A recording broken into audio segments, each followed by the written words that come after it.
अब सुनने में ये आ रहा है कि एक जो vice chief of army staff हैं उसका ओहदा क्रिएट किया जाएगा। ऊपर जो है जनरल आसिम मुनीर साहब 5 स्टार जर्नल होंगे, ये ऊपर बैठेंगे, बकाया जो 4 स्टार जर्नल्स होंगे वो नीचे आर्मी को देखेंगे। इस तरह वो एक भरम भी कायम रहेगा और चीज़ें जो हैं वो स्मूथली चलती भी रहेंगी। राना सनाउल्लाह साहब ने कहा कि जी 5 साल या 10 साल क्यों, हमेशा ही ये सिस्टम चलना चाहिए, आपको तो सूट करता है।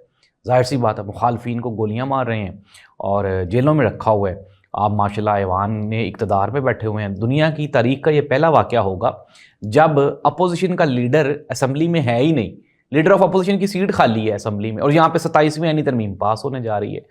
नाज़रीन, युगांडा और इथोपिया को क्रॉस कर गए हैं हम ला कानूनियत में और गैर आइनी कामों में। लेट्स सी, लेकिन पाकिस्तान है, चलता है सब कुछ, चलने दें, हमें क्या है। और हमने तो आपको बताना है, आगे आपकी मर्ज़ी, अवाम की मर्ज़ी, और रब जाने और जो अवाम है वो जाने। अच्छा, अब एक बात तो ये होगी, पाकिस्तान पीपल्स पार्टी मुस्लिम लीग नून से लड़ाई किस चीज़ की है? लड़ाई सिर्फ और सिर्फ ये है कि यार हमें मिलेगा क्या, जवाब में हमें क्या मिलेगा, ये लड़ाई है।